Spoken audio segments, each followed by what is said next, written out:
जय हिंद साथियों, कैसे हैं आप।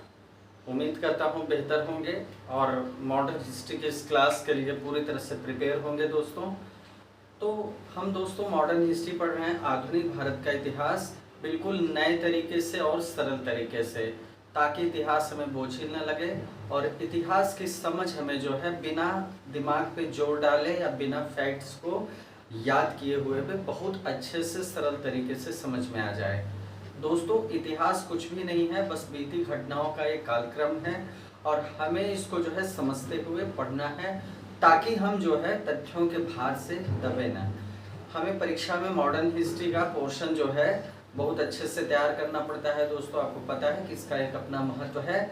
हम आपको क्रम से पढ़ा रहे हैं दोस्तों, और गवर्नर जनरल के कार्यकाल के साथ हम इतिहास को देख रहे हैं कि कहाँ तक इतिहास जो है पहुँच चुका है, किस तरह जो है उसका बीता क्रम है। हमने देखा, हमने डलहौजी के समय को देखा, हमने विलियम बेंटिक के सुधारों के साथ देखा कि उस समय का भारत कहाँ तक पहुँच चुका था। उस समय रेलवे की व्यवस्था हमने देखी कि किस वजह से डलहौजी ने जो है रेलवे व्यवस्था को जो है स्थापित किया, उसका अपना स्वार्थ था। तो इस तरह हम गवर्नर जनरल के कार्यकाल के साथ साथ जो है आज़ादी के पहले के भारत का पूरा समय देख रहे हैं दोस्तों, और उसके साथ महत्वपूर्ण घटनाओं को देख रहे हैं। तो आज इस क्रम में हम आगे बढ़ते हैं दोस्तों, और हम आज पढ़ेंगे दोस्तों गवर्नर जनरल के कार्यकाल के संबंध में। आज किस गवर्नर जनरल को पढ़ेंगे हम? आज हम पढ़ेंगे दोस्तों, कहाँ से शुरू करेंगे? लॉर्ड डफरिंग। लॉर्ड डफरिंग दोस्तों, ये गवर्नर जनरल का कार्यकाल मात्र नहीं है। आप ये मत भूल करिएगा कि हम सिर्फ गवर्नर जनरल के कार्यकाल को ही पढ़ते चले जा रहे हैं, ऐसा बिल्कुल नहीं है। किस कार्यकाल में इतिहास कौन सी करवट ले रहा था और पूरे भारतवर्ष में कौन सी घटनाएं हुई, एक तरह से मॉडर्न हिस्ट्री उसके पैरेलल पढ़ रहे हैं कि साथ साथ क्या हो रहा था। और दूसरी चीज हमें ये भी पता रहेगा कि कौन से जनरल का वो कार्यकाल था। तो डफरिन के समय में क्या हुआ दोस्तों? ये 84 से 88 के समय का कार्यकाल है इनका, 1984 से 1988 ये कार्यकाल है लॉर्ड डफरिन का। ठीक है, ये जो है वायसराय थे दोस्तों, गवर्नर जनरल का पद समाप्त कर दिया गया था। ये क्या थे? वायसराय थे। ठीक है, आगे से हम वायसराय कहेंगे। ठीक है, गवर्नर जनरल नहीं कहेंगे, वायसराय कहेंगे। तो लॉर्ड डफरिन से हमको शुरू करना है। ठीक है, इसके पहले हमने रिपन और उसके सुधारों को पढ़ा था। तो डफरिन में हमको क्या देखना है दोस्तों? उस समय एक बहुत महत्वपूर्ण घटना हुई 28 दिसंबर को। 28 दिसंबर 1885 28 दिसंबर 1885 की वो घटना है जब बंबई में क्या हुआ दोस्तों? बंबई में A.O. Hume A.O. ह्यूम के नेतृत्व में क्या हुआ दोस्तों? इनके नेतृत्व में कांग्रेस की स्थापना हुई। कांग्रेस की स्थापना। A.O. ह्यूम कौन थे दोस्तों? ये अंग्रेज पदाधिकारी थे, सेवानिवृत्त हो चुके थे। इन्हीं के अध्यक्षता में क्या हुआ? कांग्रेस पार्टी की स्थापना हुई। कहाँ हुई? बंबई में। कब हुई? 1885 में, 28 दिसंबर 1885 में। एक तरह से भारतीय जनमानस के जो है विरोध का ये सेफ्टी वॉल्व कहा गया। मतलब अंग्रेजों ने सोचा कि एक जो है उनके प्रतिरोध को एक दिशा दी जाए, ताकि हम संवैधानिक तरीके से, उदारवादी तरीके से उनकी बातों को समझ सके, उनके विरोध को समझ सके, और हम अपने कार्यकलाप में थोड़ा सा परिवर्तन करके उन पे अपनी पकड़ बनाए रख सकेंगे। ठीक है, चलिए 28 दिसंबर 1885 को कांग्रेस की स्थापना हो जाती है। डफरिन के समय में बहुत इंपॉर्टेंट चीजें नहीं हुई, यही सारी चीजें हुई हैं छोटी मोटी, जिनको हमें देखना महत्वपूर्ण नहीं है। कांग्रेस का जो है स्थापना काल आप समझ लीजिए, बस इतना पर्याप्त है। आगे हमको देखना है दोस्तों लॉर्ड लैंसडाउन। लॉर्ड लैंसडाउन, इनका कार्यकाल देखना है। लॉर्ड लैंसडाउन का ये 88 से 94 के बीच है। 1988 से 94, 1988 से दोस्तों सबका ये समय है 94 का। ठीक है, चलिए क्या होता है दोस्तों यहाँ पर, लॉर्ड लैंसडाउन ये वायसराय, इनके समय में क्या होता है, भारत और अफगानिस्तान के बीच, इसी समय भारत और अफगानिस्तान, जो कि भारत का पड़ोसी देश है, अफगानिस्तान के बीच क्या हुआ दोस्तों, इसकी सीमा रेखा निर्धारित की गई, जो आपको पता होगा, बीच सीमा रेखा। वो सीमा रेखा क्या कहलाती है दोस्तों, डूरंड रेखा। डूरंड रेखा कब खींची गई, जो भारत और अफगानिस्तान के बीच सीमा को परिभाषित करती है। डूरंड रेखा कब खींची गई, लॉर्ड लैंसडाउन के कार्यकाल में। ठीक है, चलिए एक चीज जो हो गई। दूसरी चीज 1891 में एक काम और होता है दोस्तों, 1891 में दूसरा कारखाना अधिनियम लाया गया। दूसरा कारखाना अधिनियम, पहला कारखाना अधिनियम किसके समय में लाया गया था दोस्तों, लॉर्ड रिपन के कार्यकाल में। लॉर्ड रिपन के कार्यकाल में प्रथम कारखाना अधिनियम लाया गया था, सुधारवादी वायसराय था। चलिए दूसरा कारखाना अधिनियम 1891 में लाया गया, और उसमें क्या हुआ ये हमको समझना है। ठीक है, यहाँ पर स्त्रियों के बारे में एक अच्छा काम किया गया दोस्तों।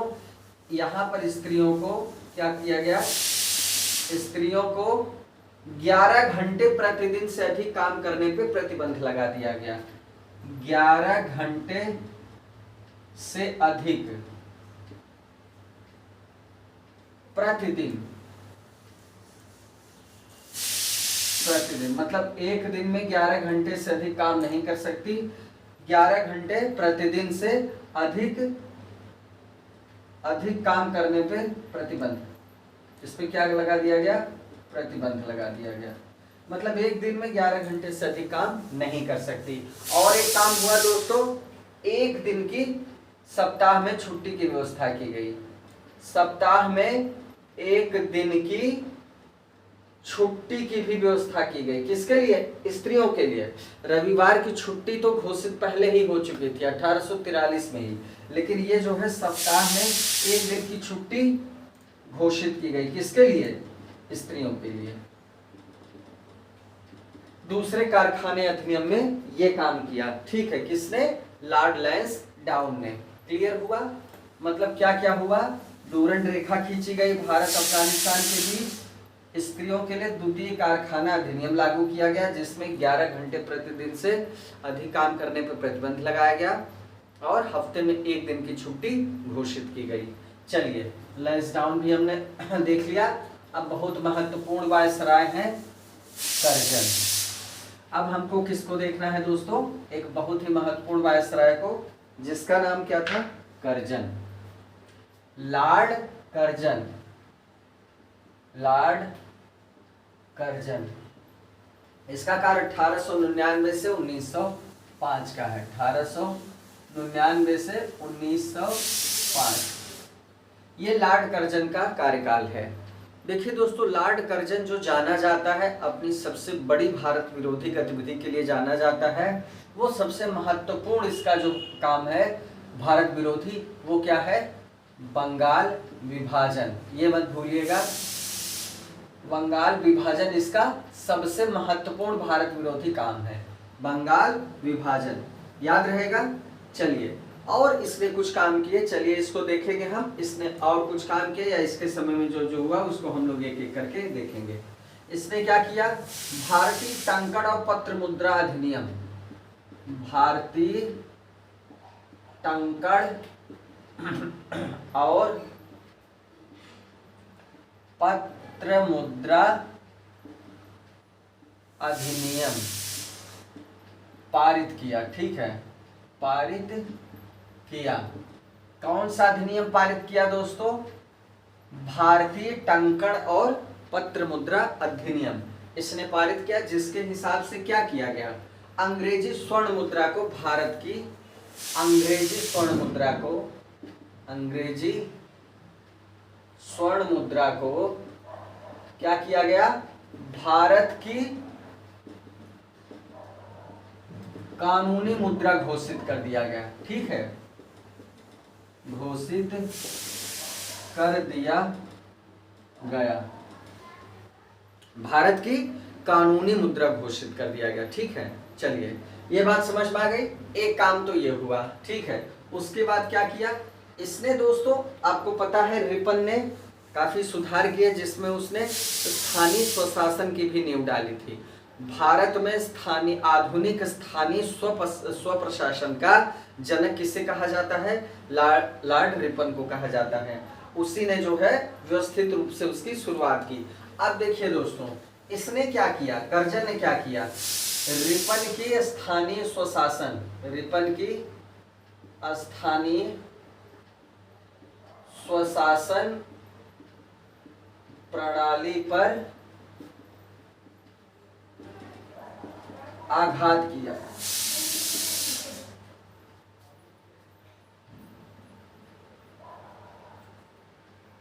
ठीक है, क्या किया, स्थानीय स्वशासन प्रणाली पर इसने क्या किया, आघात किया, मतलब इसको इसने जो है खत्म करने का प्रयास किया। इसने इसको खत्म करने का प्रयास किया जो रिपन ने जो है शुरू किया था। इसके शासनकाल में बहुत सारे आयोगों की स्थापना हुई दोस्तों। 1899 से 1905 के बीच जो कर्जन का कार्यकाल है, इसके बीच बहुत सारे आयोग बने। कौन कौन से? सिंचाई आयोग, रेलवे आयोग, ठीक है, कृषि आयोग, कृषि बैंक बना, ठीक है, और क्या बना, पुलिस आयोग, पुलिस आयोग, विश्वविद्यालय आयोग, यूजीसी, विश्वविद्यालय आयोग, यूनिवर्सिटी कमीशन बना, यूजीसी नहीं बना, यूनिवर्सिटी कमीशन बना, विश्वविद्यालय आयोग, पुलिस आयोग, सिंचाई आयोग, रेलवे आयोग, कृषि बैंक, ठीक है। विश्वविद्यालय अधिनियम पारित किया गया। क्या किया गया? 1904 में क्या किया गया दोस्तों? विश्वविद्यालय अधिनियम पारित किया गया। विश्वविद्यालय अधिनियम पारित किया गया। क्लियर हुआ? चलिए और देख लेते क्या क्या हुआ। ध्यान दीजिए, बंगाल विभाजन सबसे महत्वपूर्ण है। भारतीय टंकण और पत्र मुद्रा अधिनियम, अभी इसको हम देखेंगे बंगाल के विभाजन को। अंग्रेजी स्वर्ण मुद्रा को उसने क्या किया? भारत की कानूनी मुद्रा घोषित कर दिया। किसके आधार पे? इस अधिनियम के आधार पे, भारतीय टंकण और पत्र मुद्रा अधिनियम के आधार पे। रिपन की स्थानीय स्वशासन प्रणाली पे इसने चोट की दोस्तों। कई सारे आयोगों की स्थापना हुई और 1904 में विश्वविद्यालय अधिनियम लागू किया गया, पारित करके लागू किया गया। चलिए आगे देखते हैं दोस्तों।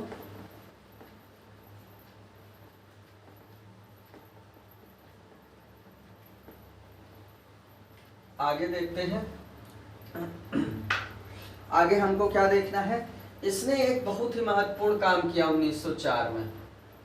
1904 में क्या किया इसने दोस्तों? पुरातत्व विभाग की स्थापना की। भारतीय पुरातत्व विभाग की स्थापना की। भारतीय पुरातत्व विभाग की स्थापना की। क्लियर हुआ? भारतीय पुरातत्व विभाग की स्थापना की। इसके समय में सबसे पहले भारत में पहली बार, ध्यान दीजिएगा, इसके समय में क्या हुआ? भारत में पहली बार जो भी ऐतिहासिक इमारतें थी, ऐतिहासिक इमारतों की सुरक्षा का, ऐतिहासिक इमारतों की सुरक्षा का और मरम्मत का प्रबंध, सुरक्षा और मरम्मत का प्रबंध किया गया। मरम्मत का प्रबंध किया गया। क्लियर हुआ? मतलब सबसे पहले भारत में पहली बार लॉर्ड कर्जन ने क्या किया? जो भी ऐतिहासिक इमारतें थी इनकी सुरक्षा का और मरम्मत का, मेंटेनेंस का इसने व्यवस्था किया। ठीक है, और इसी के सिलसिले में इसने भारतीय पुरातत्व विभाग मतलब इंडियन आर्कियोलॉजिकल डिपार्टमेंट की स्थापना की गई 1904 में। महत्वपूर्ण काम है, जरूर ध्यान दीजिएगा। ठीक है, इसने दोस्तों क्या किया, एक अधिनियम पारित किया, सहकारी उधार समिति अधिनियम, सहकारी उधार समिति अधिनियम। ओके, भारतीय सहकारी उधार समिति अधिनियम का मतलब क्या है, ये किसने पारित किया गया, इसने इसके आधार पर सहकारी समितियों की स्थापना की, लॉर्ड कर्जन ने सहकारी समितियों की क्या की, स्थापना की, सहकारी समितियों की स्थापना की दोस्तों, जिसके आधार पर क्या किया गया, किसानों को उचित दर पर क्या दिया गया, ब्याज। किसानों को आज भी आपको पता है जो सहकारी समितियां हैं ये किसानों को उचित दर पर ब्याज उपलब्ध करवाती हैं ताकि वो अपनी कृषि जरूरतों को पूरी कर सकें। किसानों को उचित दर पर ब्याज, किसानों को उचित दर पर ब्याज उपलब्ध कराया किसने, सहकारी समितियों ने। और इसकी स्थापना किसने की, लॉर्ड कर्जन ने सहकारी उधार समिति अधिनियम बना के। क्लियर हुआ, महत्वपूर्ण काम था दोस्तों। और गुप्तचर विभाग, गुप्तचर विभाग की स्थापना किसने की, लॉर्ड कर्जन ने। जासूसी डिपार्टमेंट या गुप्तचर विभाग या स्पाई डिपार्टमेंट, ठीक है। तो इसने क्या किया, प्रत्येक प्रांत और केंद्र स्तर पर, और मतलब केंद्र स्तर पे भी और प्रत्येक प्रांत पे भी क्या किया, एक निदेशक के अधीन, मतलब एक डायरेक्टर होता था, निदेशक के अधीन, एक निदेशक के अधीन इसने क्या किया, गुप्तचर विभाग की स्थापना की। क्लियर हुआ। चलिए लॉर्ड कर्जन को हम देख रहे हैं, काफी काम इसने किया दोस्तों, इसके समय में हुआ, ठीक है। इसके समय में जो घटनाक्रम हुआ उनको हम लोग देख रहे हैं। आइए आगे बढ़ते हैं और अंत में जो है सबसे महत्वपूर्ण, पहला और अंत में जो हमने आपको बताया था कि बंगाल का विभाजन इसका सबसे ज्यादा बुरा काम था, जो भारत विरोधी काम था, ठीक है। वो क्या हुआ, बंगाल का विभाजन। 1905 की घटना है दोस्तों, बंगाल का विभाजन, बंगाल का विभाजन। अब इसमें क्या होता है दोस्तों, शिमला में घोषणा होती है, शिमला में घोषणा की जाती है, ठीक है। 1905 में इसकी घोषणा होती है। एग्जैक्ट डेट अगर परीक्षा में पूछेगा तो याद रखिएगा 16 अक्टूबर, ये डेट याद रखिएगा, कभी कभी डेट भी पूछता है। 16 अक्टूबर 1905 को बंगाल विभाजन लागू हुआ, बंगाल विभाजन कब लागू हुआ दोस्तों, 16 अक्टूबर 1905 को। जरूर याद रखिएगा, ये डेट याद रखिएगा, पूछा जा सकता है। इसको दो भागों में बांटा इसने, बंगाल को इसने कितने भागों में बांटा, दो भागों में। जो पहला भाग था वो पूर्वी बंगाल था, पूर्वी बंगाल, और इसमें क्या था, असम प्रांत था। एक हिस्सा क्या हो गया, पूर्वी बंगाल और असम प्रांत, और दूसरा क्या हो गया, पश्चिम बंगाल। अभी पश्चिम बंगाल भारत में है, असम भारत में है, पूर्वी बंगाल को ही हम क्या कहते हैं, बांग्लादेश कहते हैं, ठीक है। चलिए ये हो गया आपका जो है लॉर्ड कर्जन के समय में हुआ ऐतिहासिक घटनाक्रम। चलिए कर्जन के बाद हमें क्या देखना है दोस्तों, इसके बाद कौन आएगा, लॉर्ड मिंटो द्वितीय आएंगे। इसके बाद कौन आएगा, किसको पढ़ेंगे हम लोग, लॉर्ड मिंटो द्वितीय।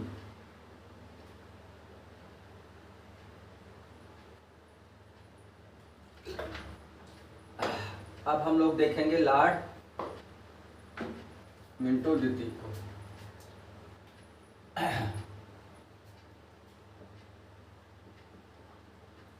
लॉर्ड मिंटो द्वितीय ये 1905 से 1910 के बीच का हमको ऐतिहासिक घटनाक्रम देखना है।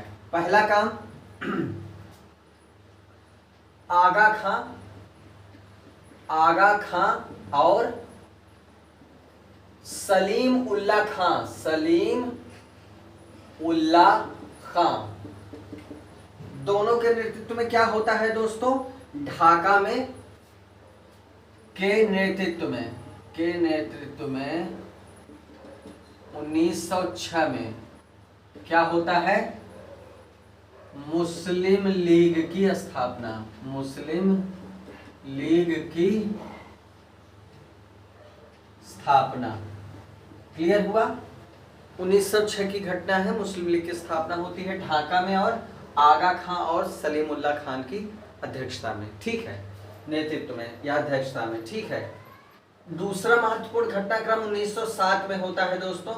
1907 में क्या होता है, सूरत अधिवेशन होता है। सूरत में कांग्रेस का अधिवेशन होता है और कांग्रेस का विभाजन हो जाता है। कांग्रेस का नरम दल और गरम दल में कांग्रेस का क्या होता है, विभाजन हो जाता है, नरम और गरम दल में, ठीक है, कांग्रेस का क्या हो जाता है, विभाजन हो जाता है। चलिए 1907 में हमने देख लिया। और इसलिए जो सबसे ज्यादा इसके बारे में जाना जाता है वो क्या होता है, इसी समय दोस्तों, इसी के समय लॉर्ड मिंटो जब वायसराय था तो भारत सचिव नाम का एक पद था दोस्तों, भारत सचिव नाम का एक पद था। भारत सचिव उस समय आता है मार्ले। भारत सचिव कौन था उस समय, मार्ले। तो आपने मिंटो मार्ले सुधार सुना होगा दोस्तों। 1905 में क्या होता है, मिंटो मार्ले सुधार, यह महत्वपूर्ण है मिंटो के कार्यकाल में। इसमें क्या होता है दोस्तों, बहुत महत्वपूर्ण है, इंपॉर्टेंट है, ध्यान दीजिएगा। मुसलमानों के लिए यह है, मुसलमानों के लिए पृथक निर्वाचन प्रणाली, निर्वाचन व्यवस्था या निर्वाचन प्रणाली, मतलब हिंदुओं और मुसलमानों को पृथक करने की एक सांप्रदायिक चाल थी। मुसलमानों को इन्होंने कन्विंस किया कि हम तुम्हारे लिए निर्वाचन की एक अलग व्यवस्था रखेंगे। इसमें दो बातें हैं महत्वपूर्ण, ध्यान दीजिएगा। पहला, पृथक मताधिकार, मतलब वही लोग वोट देंगे जो मुसलमान होंगे, मुसलमान उम्मीदवारों को मुसलमान वोट देंगे, और पृथक निर्वाचन। क्लियर हुआ? मतलब मुस्लिम उम्मीदवार होंगे और दूसरी बात, मुस्लिम मतदाता ही उनके भाग्य का फैसला करेंगे, ठीक है। तो ये मुसलमानों के लिए पृथक निर्वाचन व्यवस्था 1905 में मिंटो मार्लो सुधार की तरह से जानी जाती है, ठीक है। चलिए, इनका काम भी खत्म हो गया, मिंटो मार्लो का, ठीक है। चलिए, मिंटो द्वितीय हमने देखा। इसके बाद जो हमें देखना है, अब देखना है लॉर्ड हार्डिंग द्वितीय को। अब ये समय है दोस्तों देखने का, लॉर्ड हार्डिंग द्वितीय। इनके समय में क्या होता है, 1910 और 16 की बात है, 1910 से 1916। इस समय क्या होता है, पहला काम कि ब्रिटेन के राजा जॉर्ज पंचम भारत आते हैं। ब्रिटेन के राजा जॉर्ज पंचम कहाँ आते हैं, भारत आए, ठीक है। इसी के समय में लॉर्ड हार्डिंग द्वितीय के समय में जॉर्ज पंचम भारत आए। दूसरी बात, एक भव्य दरबार का, ये इंपॉर्टेंट है, बहुत इंपॉर्टेंट है, ध्यान दीजिएगा। 12 दिसंबर 1911, 12 दिसंबर 1911 क्या होता है दोस्तों, दिल्ली में भव्य दरबार का आयोजन होता है। दिल्ली में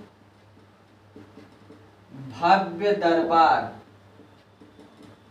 का आयोजन, क्लियर। 1911 याद रखिएगा, 12 दिसंबर 1911 को एक भव्य दरबार का आयोजन होता है। और दो चीज होती है इस आयोजन में, इस आयोजन में दो चीजें होती हैं। क्या क्या होता है, एक चीज तो ये होती है कि जो लॉर्ड कर्जन ने बंगाल का विभाजन 1905 में घोषित किया था, उसको रद्द करने की घोषणा होती है। बंगाल का विभाजन रद्द, बंगाल का विभाजन रद्द हो जाता है, पहली बात। दूसरी बात क्या होती है, राजधानी को कलकत्ता से दिल्ली स्थानांतरित करने की योजना। राजधानी को कलकत्ता से दिल्ली स्थानांतरित किया गया, स्थानांतरित किया गया।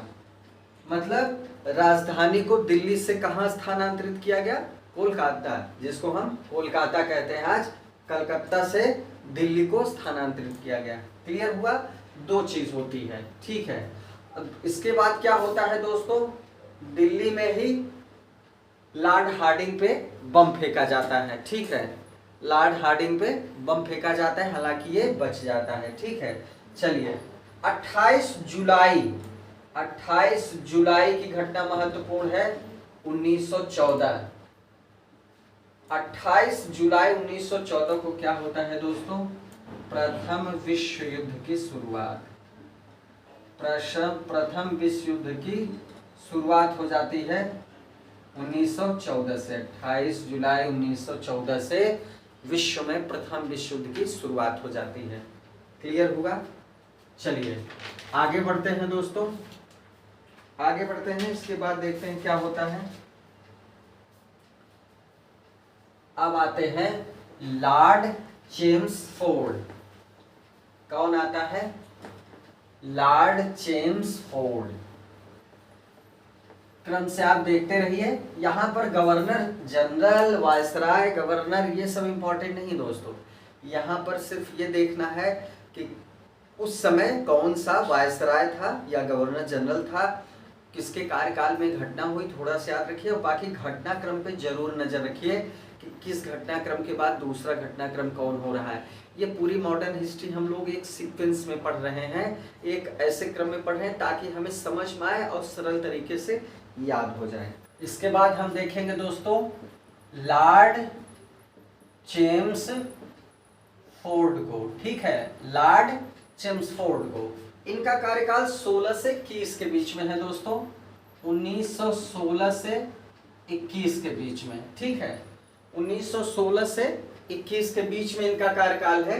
इनके समय में क्या होता है, सबसे पहली बात क्या होता है, कांग्रेस का लखनऊ अधिवेशन होता है। कांग्रेस का लखनऊ में अधिवेशन होता है, अधिवेशन होता है दोस्तों। कब की बात है ये, 1916, ठीक है, 1916 में होता है ये अधिवेशन। और कांग्रेस में क्या होता है, कांग्रेस में समझौता हो जाता है दोनों दलों में। आपको पता है 1907 में दोस्तों कांग्रेस का सूरत में विभाजन हुआ था। अभी हमने देखा कि सूरत में कांग्रेस का विभाजन हुआ था गरम दल और नरम दल में। अब यहाँ पर क्या होता है, 1916 में कांग्रेस का लखनऊ में अधिवेशन होता है, जिसमें कांग्रेस में आपस में समझौता हो जाता है, ठीक है। और इसका एक समझौता और होता है किसके साथ, मुस्लिम लीग के साथ, मुस्लिम लीग के साथ। कांग्रेस का मुस्लिम लीग के साथ क्या होता है, समझौता हो जाता है, ठीक है। चलिए अब और क्या होता है दोस्तों, पूना में एक महिला विश्वविद्यालय खुलता है। लॉर्ड चेम्सफोर्ड के समय इसी के कार्यकाल में क्या होता है, पूना में एक महिला विश्वविद्यालय की स्थापना होती है, विश्वविद्यालय की स्थापना होती है, ठीक है। पूना में एक महिला विश्वविद्यालय की स्थापना होती है। चलिए और क्या होता है, बहुत इंपॉर्टेंट बात, चलिए एक शिक्षा पर सैडलर आयोग था। शिक्षा के क्षेत्र में एक सैडलर आयोग की स्थापना, इसकी स्थापना होती है, ठीक है। सैडलर आयोग की भी स्थापना होती है शिक्षा के क्षेत्र में, शिक्षा में सुधार के लिए, ठीक है। अब जो सबसे इंपॉर्टेंट बात है लॉर्ड चेम्सफोर्ड के समय में, वो बात जरूर याद रखिएगा, भूलिएगा मत। 1919 में दोस्तों क्या होता है, रोलेट एक्ट पारित होता है। रोलेट एक्ट क्या था दोस्तों, इसमें जो है बिना किसी वारंट के पुलिस किसी को भी गिरफ्तार कर सकती थी केवल संदेह के आधार पे, जिसका इसने जो है लोगों ने काफी विरोध किया। और इसी विरोध के लिए जो है जलियांवाला बाग जो अमृतसर में, पंजाब के अमृतसर में जो जलियांवाला बाग है, वहां पर ये लोग इकट्ठा होते हैं दोस्तों। ये कब की बात है, 13 अप्रैल की बात है। 13 अप्रैल 1919 को वो लोग जलियांवाला बाग में इकट्ठा होते हैं इसके विरोध में। और वहां पर जनरल डायर के माध्यम से क्या होता है, जलियांवाला बाग हत्याकांड होता है। बहुत ज्यादा चर्चित है ये इतिहास में, तो आप इसके बारे में जानते हो किस तरह निर्दयता से जो है बहुत सारे भारतीयों को वहां मार दिया गया। ठीक है, जलियांवाला बाग हत्याकांड, जलियांवाला बाग हत्याकांड ये कब होता है, ये 13 अप्रैल 1919 को होता है दोस्तों, लॉर्ड चेम्सफोर्ड के समय में। ठीक है, चलिए लॉर्ड चेम्सफोर्ड के बाद दोस्तों हमको देखना है लॉर्ड रीडिंग के बारे में। ठीक है, फिर हम देखेंगे लॉर्ड रीडिंग को। आइए पढ़ते हैं दोस्तों लॉर्ड रीडिंग को। आइए अब हम पढ़ेंगे लॉर्ड रीडिंग। लॉर्ड रीडिंग इनका 21 से 26 से कार्यकाल, 1921 से 1926 कार्यकाल है लॉर्ड रीडिंग का। क्या क्या होता है दोस्तों, 1921 में मोपला विद्रोह। मोपला विद्रोह क्या होता है दोस्तों, मोपला कहाँ है, केरल में स्थित है। तो केरल के मुसलमानों द्वारा जो है मोपला विद्रोह किया जाता है। यह होता कब है, 1921 में। ठीक है, चलिए 1921 में ही दोस्तों क्या होता है, M.N. राय क्या करते हैं, भारतीय कम्युनिस्ट पार्टी की स्थापना करते हैं। कम्युनिस्ट पार्टी की स्थापना करते हैं। क्लियर हुआ, भारतीय कम्युनिस्ट पार्टी की स्थापना मानवेंद्र नाथ राय द्वारा होती है। मानवेंद्र नाथ राय जो है 1921 में भारतीय कम्युनिस्ट पार्टी की स्थापना करते हैं। क्लियर हुआ, चलिए बहुत महत्वपूर्ण घटनाक्रम होता है दोस्तों 5 फरवरी 1922 को। 5 फरवरी 1922 को क्या होता है, उत्तर प्रदेश का गोरखपुर जिला दोस्तों, उत्तर प्रदेश का गोरखपुर जिला, वहां पर चौरा चौरी स्थान पर क्या होता है, अंग्रेज पुलिस वालों को थाने में बंद करके किसान आग लगा देते हैं और एक जबरदस्त हिंसा हो जाती है, जिसके विरोध में क्या होता है, जिसके विरोध में गांधी जी अपना आंदोलन वापस ले लेते हैं। तो 5 फरवरी 1922 को क्या होता है, चौरा चौरी हत्याकांड। हत्याकांड, चौरा चौरी हत्याकांड होता है उत्तर प्रदेश के गोरखपुर जिले में। गोरखपुर जिले में, उत्तर प्रदेश के गोरखपुर जिले में चौरा चौरी हत्याकांड होता है दोस्तों। और गांधी जी अपना असहयोग आंदोलन, असहयोग आंदोलन क्या करते हैं, वापस ले लेते हैं। हिंसा के विरोध में गांधी जी अपना सहयोग आंदोलन वापस ले लेते। उन्हें पता था दोस्तों, बहुत लोगों ने इसका विरोध किया, लेकिन उन्हें पता था कि अंग्रेज, अगर हम हिंसा पे उतर आएंगे तो अंग्रेज इस घटना का फायदा उठा के बर्बरता से दमन शुरू कर देंगे। और उस समय अंग्रेज इतने सक्षम थे, कुछ दमन के माध्यम से क्या करते, नेस्तनाबूद कर देते दोस्तों। गांधी जी की अपनी एक रणनीति थी। चलिए ठीक है, आगे बढ़ते हैं। चलिए आगे बढ़ते हैं दोस्तों। एक महत्वपूर्ण काम होता है 1922 में। 1922 में दोस्तों इलाहाबाद में सिविल सेवा की परीक्षा शुरू हो जाती है। सिविल सेवा परीक्षा की शुरुआत जैसे लंदन में होती थी, 1922 में लंदन और इलाहाबाद में साथ साथ सिविल सेवा की परीक्षा शुरू हो गई। 1922 याद रखिएगा, बहुत महत्वपूर्ण है। ठीक है, और एक घटनाक्रम और महत्वपूर्ण है 1923 में दोस्तों। 1923 में क्या होता है? चित्तरंजन दास और कौन? मोतीलाल नेहरू।